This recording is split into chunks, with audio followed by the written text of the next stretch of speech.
Ciao on. Hello, party people. Welcome back to another episode of Not Another Formula One podcast. We are here for the 2025 British Grand Prix review. I don't know why I did that in a French accent. I was trying to go for more of a British, you know what I'm saying? I don't know. I'm sorry. But hello, we're halfway through the Formula One season now, the 2025 Formula One season. Can you believe it? This year's flown by. What's happening? Really, what's happening? News lately. If you haven't heard, lots of talks about Max Verstappen going to Mercedes. You can kind of see it. You can also kind of not see it. But all the money that Mercedes probably has, Toto. You think he really gives a shit about George Russell? I mean, there's also the option of Kimi, all the talks of him going to Alpine because Toto seems to have all these little suck-offs with Alpine, which is probably why Alpine's going to Mercedes engines next year. And, the whole Michael Schumacher loan, whatever that was, Esteban Ocon, all this Toto Wolff protege bullshit going to Alpine. And to be honest, Alpine could use a skilled second pair of hands, to be honest. But Max Verstappen, he could go to Mercedes. His contract, God knows what it's actually worth to buy him out. There's rumors it's like $100 million. But I don't fucking know. Mercedes would be the most likely option for Max, considering, I don't know, the new engine regulations coming up for 2026. But I could also see him staying out the rest of his Red Bull contract through 2028. And I'll get into that more later. And also, Aston Martin could be an option, depending on what this whole Lance Stroll situation is looking like. But yeah, practice. Practice? We're talking about practice. FP1, Big Louis, Bumbleclot, Lewis Hamilton sets the pace, followed by Lando Norris and Oscar Piastri. Of course, Lewis want to at least place first in one session in Silverstone. Is a bit of a Silverstone merchant. 15 times 13, 14, something like that times he's gotten a podium in Silverstone. Spoiler alert, the streak ends here. FP2, Norris topped this session with both the Ferrari boys, Leclerc and Hamilton, following behind. More showing out for Ferrari. Of course they do well in practice here, but just wait until qualifying and the race. FP3, Charles Leclerc, once again looking good, and then Piastri and Verstappen behind him. The session ended early, I think because Gabriel Bortoleto spun or some shit. And something about a pit lane incident with Ollie Behrman, which saw him get some kind of penalty that I will discuss here in a bit. Qualifying. Max Verstappen puts on a very, very skinny rear wing setup in order to snatch pole by like a tenth of a second ahead of Oscar Piastri and then Lando Norris. George Russell gets fourth somehow. Lewis Hamilton gets fifth. Charles Leclerc sixth, who is pretty salty about it, to be honest. He seems to hate losing out to Lewis. Fair enough. I mean, any driver hates losing out to their teammate, but I think Charles, he wants to be the golden boy of Ferrari. And Big Louis, of course, isn't going to let that shit fly in Silverstone, especially. Seventh, Fernando Alonso. Big up to Fernando Alonso. seemingly getting the best out of this Aston Martin upgrades that they've had since Imola. Pierre Gasly in eighth. It seems like it's hard because the Alpine, not McLaren, they're on completely different sides of the Constructors' Championship. Alpine, at the very bottom, seem to have an okay car. Pierre Gasly seems to be able to put it in the top 10 in qualifying every race, if not every other race, but then just fucks it up somehow. I don't even know. Not this race, I think. If I remember correctly, he finished the points. We'll get into that later. Carlos Sainz in the Williams, he gets ninth. And Kimi Antonelli, who gets a penalty, which I'll discuss here in a minute. Actually, no, I'll go ahead and discuss it now. He qualified 7th, actually, but he took a 3-place grid penalty. Might as well discuss Ollie Behrman as well. With that penalty, he will have to start 18th. Colapinto took a new power unit, so he'll start from the pit lane. And Big Yuki somehow manages to qualify 11th, which is, for a Red Bull second driver, that's pretty damn good these days. Yeah, nothing really else exciting in qualifying besides that. Now the race. Now that was interesting. It was raining, or it had been raining at least, and during the formation lap, some 5 racers, I believe it was Russell, Leclerc, Antonelli, Behrman, and Bortoleto, they all dip into the pits for slick tires. Don't know who thought that was a good idea. The track was still very visibly wet. Just because there's not raining, especially Sector 3, it was damp as shit. You saw them kind of glitching out on the formation lap. Water rests, especially on that grainy Silverstone tarmac. Why pit for slicks? It's not going to dry up that quickly. In fact, it didn't really dry up too much at all until the very end. In fact, it kind of got worse at some point. But anyways, so the race starts. Max leads. Piastri behind. Blah, blah, blah, blah, blah. They go for the turns. And Ocon completely obliterates Liam Lawson, which brings out a virtual safety car on lap 1. The race then resumes from there on, and Bortoleto spins on his slick tires that he put on at the formation lap. Like I said, not the great gamble at all. So another virtual safety car on lap 6. Verstappen's lead only lasts another about 2 more laps until Piastri swiftly passes his ass.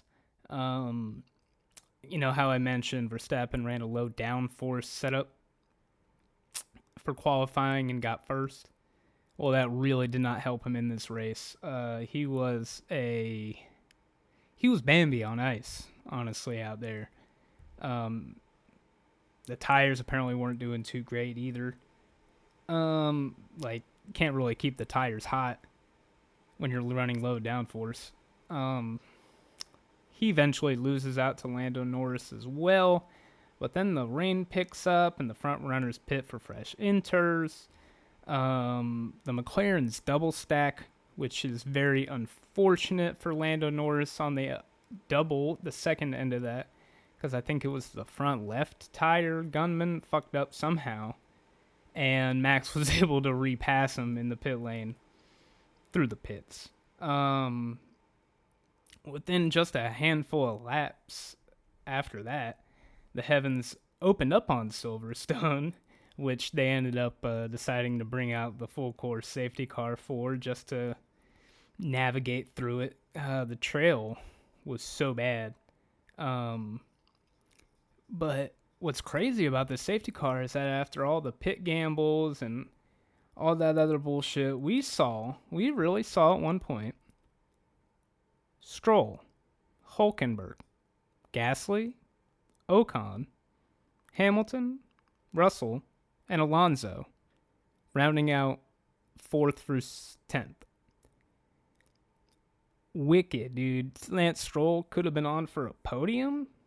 I don't remember exactly where he started, but he was really in it. I'm talking about in it. Remember how I mentioned the spray was really bad on the back of the cars? Well, Isaac Hadjar just slams into the back of Kimi Antonelli because he literally just couldn't see him. I mean, I saw the onboard replays, and yeah, he didn't see that light until the last second. Kimi Antonelli somehow managed to keep that car alive after that ash shunting. Anywho, about 4 or 5 more laps under the safety car happens. A lot of safety car in this race. We saw the rookies do pretty well in the first race of the year back in Australia when it was raining. We were like, oh, look at the rookies. They're not too bad. Fucking sweet. It wasn't looking too great for them this race. I'll get into that later. But like I said, about 4 or 5 more laps under the safety car. It ends. The safety car comes in. Piastri then becomes the safety car. And down the hanger straight, he, what I can only describe as maybe slams his brake pedal, which, of course, caused Max to overtake him. Something like George Russell back in Canada, if you know what I mean. But things get resuming, and Max gets the slip. And he drops to 10th. Now he's fighting the Williams of Carlos Sainz for 9th place.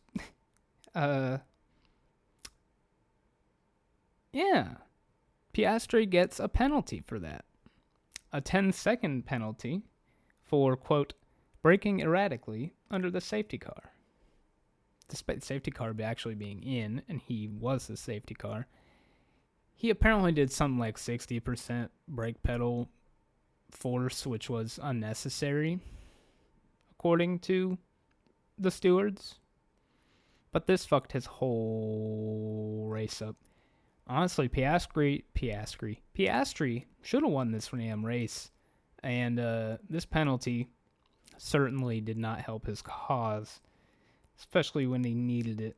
The race continues. Max manages to climb back to 5th. Yuki got like a penalty at some point. I can't remember who he hit exactly, but gosh darn, Yuki, you've been really, really reckless lately. You've been going a little too elbows to elbows with these other drivers, and buddy, you're really fighting for like 11th, maybe 12th place. Shit. Can we give a big shout out to the Nico Hülkenberg, who started 19th and finished 3rd. So I will give a song. For what is a man? What has he got? If not himself, then he has not to say the things he truly feels, and not the words of one who kneels. The record shows I took the blows and did it my way. I'm sorry. Nico Hülkenberg, dude, 239 Grand Prix in Formula One is more than a lot of drivers get. And, he was this highly touted youngster. He drove for Sauber and shit, or BMW back in the day. But yeah, the longest streak. I think even the second longest streak is, I forget, someone who was like maybe 100 races, maybe 90, but 239 Grand Prix. And on that time of asking, gets his first podium in Formula One. No, it's third, which is, he'll take it. Hilariously, his first piece of silverware isn't actually silverware. It's a goddamn Lego trophy. That's funny. Yeah, I might as well say the top two as well, because we already know who won. Lando Norris won. The McLarens, they kind of fought it out, maybe-ish, strategically, but after Piastri served his 10-second penalty, it was donezo from there, and he was just so bitchy, just bitching, the rating should be my lead, really. At least let us fight for it. You know what I'm saying? I kind of got fucked over here.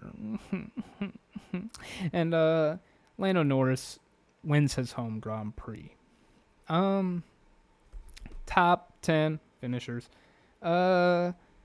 First place, Lando Norris. The first Brit to win at Silverstone since Lewis Hamilton, who won his first British Grand Prix in 2008.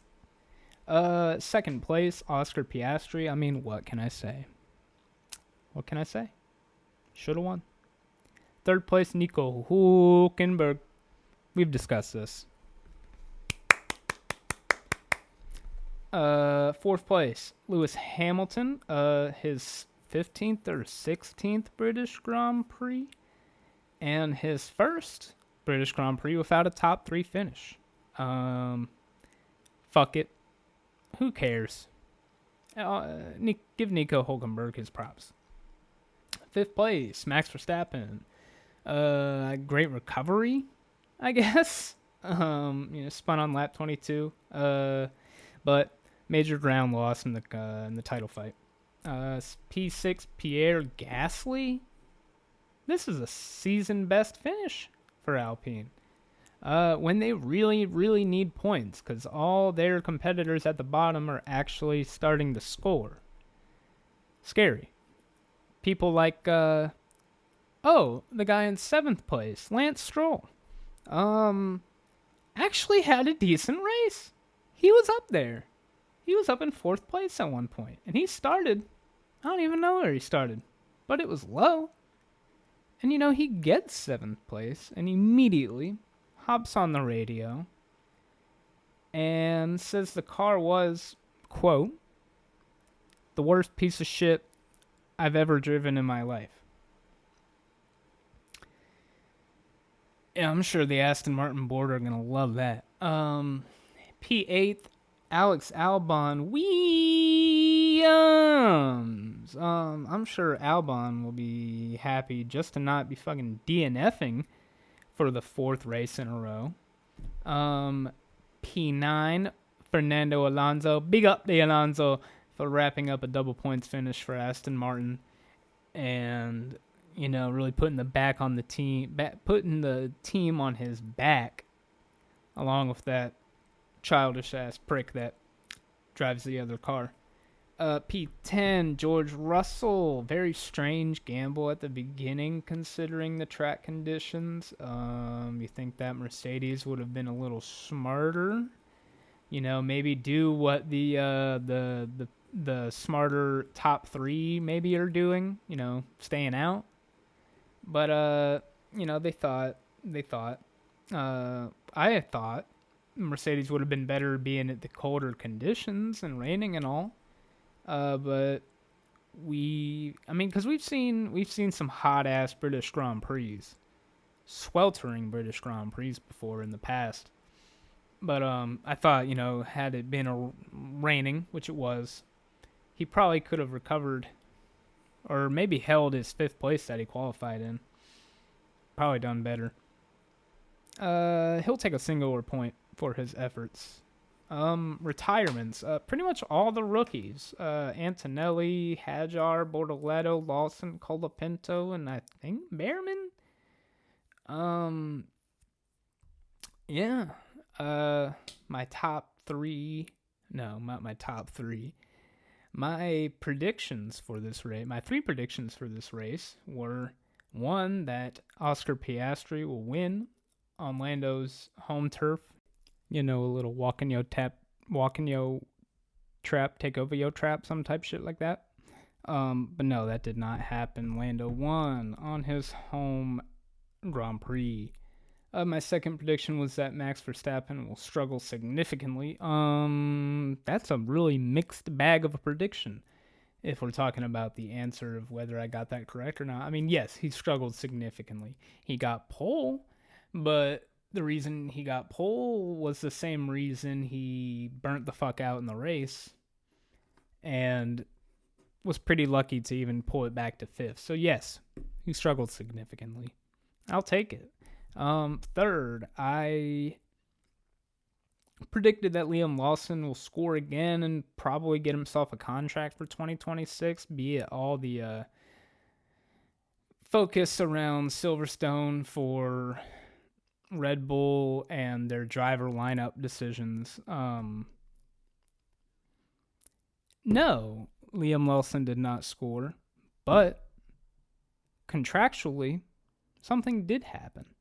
But I'll get into that in a bit, because I want to talk about Spa. We're at the Belgian Grand Prix on July 27th, or at least that weekend of some sorts. It's going to be a sprint weekend. More points up for grabs. Yay! Speaking of points, I'll give you the top three of the constructors and the drivers' championships. We'll start with the drivers. Oscar Piastri leads with 234 points. Lando Norris closing down the gap after this win to only just 8 points, as he sits at 226 points. And in third, trailing quite significantly now, Max Verstappen with 165 points.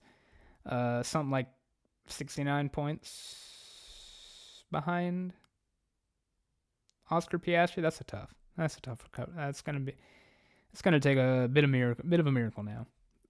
Constructors, McLaren 460 points, with Ferrari in second at 222. That's also going to be insurmountable to recover from. Mercedes very close to Ferrari, 12 points behind, sitting at 210. Not even going to mention Red Bull because they're still in the 100s, and I'm pretty sure Kick Sauber have outscored the Red Bulls in the last 4 races. My 3 predictions for Spa are that 1, Oscar Piastri will overcome this funk with Norris that he's had for the last 2 races, or 3, or whatever, and finally beat him in some way, be it actually win the race, finish ahead of him. He'll finish ahead of him, is what I'm trying to say. He will add to the points total rather than having it deducted. His lead, I mean. Secondly, I say that there's going to be some rain. I'm predicting rain. I've made this prediction before for many other races, but I'm going to say there will be rain here in Spa, and it's going to make the difference. Now, hopefully, Max will not go for some low downforce shit that will ruin his race, be it the conditions being different. But I will say that with my third prediction, Max will bounce back, possibly win this race, and maybe, just maybe, the title fight will still be on just a little bit. Maybe.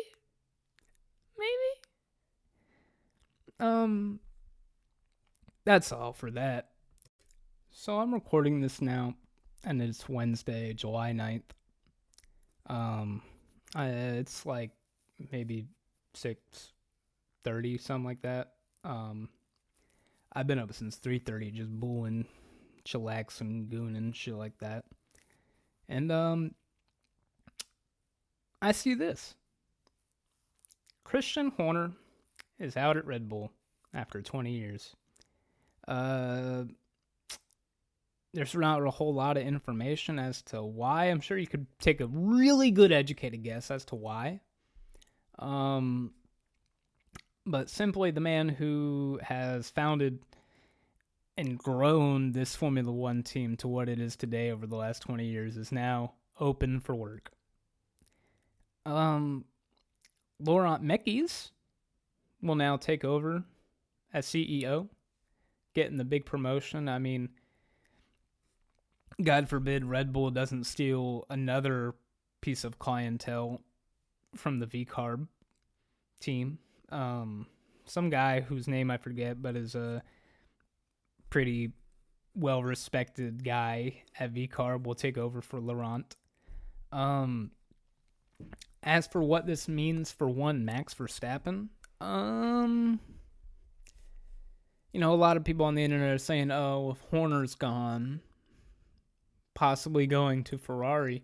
Remember when there was those like Horner to Ferrari talks maybe 2-3 weeks ago, and we just all kind of went, fucking stupid, that's ridiculous. And then all the talks about Fred Vasseur getting kicked out, and we were like, nah, dude, they're gonna give Fred Vasseur time, dude. I mean, it's only his second year or some shit, dude. Give him time. He's Fred Vasseur, dude. He's chill. But now Christian is open to do whatever he wants. We could see Christian Horner at Ferrari. I'm not going to speculate because I don't entirely see it happening. I don't think Ferrari would want, no matter how well he's done in the past, I don't think Ferrari would want someone like Christian Horner. I don't think he fits their Italian way at all. But Max Verstappen, I think this could actually get him to stay. Maybe, just maybe. I think, Max is a very helmet Marco. He's on his side, really. The whole Max Verstappen camp, his father, agents, those people never really liked Christian in the first place. Or maybe they did. I mean, Christian, he gave Max his, how you'd say, start. Yeah. It was Helmut Marko that discovered Max, but it was Christian Horner who really put him in that seat at Red Bull and got him his first win on his Red Bull debut. So I'm sure Max is sad to see him go, but in terms of the drama and the speculation that Christian Horner has brought to the team within the last couple of years, I'm sure the whole Verstappen camp is happy to see him go, particularly Jos Verstappen. Maybe this could be a breath of fresh air for Red Bull. They could start looking at hiring more people, maybe getting the car developed in the right direction, because clearly Christian Horner never really listened to anybody. I mean, they say it was Pierre Walsh, whatever his name was, who developed this car around Max. But at the end of the day, I mean, it's Christian Horner that gets the final say, right? So we've seen what Laurent Mekies can do with the V-Carb, a very drivable car that at the end of the day scores points, can score points. So maybe with, a Red Bull budget, Laurent Mekies could turn this shit around. And maybe, just maybe, Max will stick around for it. I'm still really nervous about the whole Honda to Ford transition, being the whole Red Bull Ford power supply. That's scary to me. I just don't know how much I can trust a Ford Eco engine. I don't know. But yeah, let me know what you think about that in the comments. But that'll be all. Thank you for listening to my rambling bullshit for what is probably the last half hour. I'm gonna go back to bed now. You guys keep it real. Want to give a big shout out, big bomba clat shout out to the chairman Mao. For no particular reason, really, just being Vietnamese. Have a good day. Like, comment, subscribe. Touch yourself even. Peace.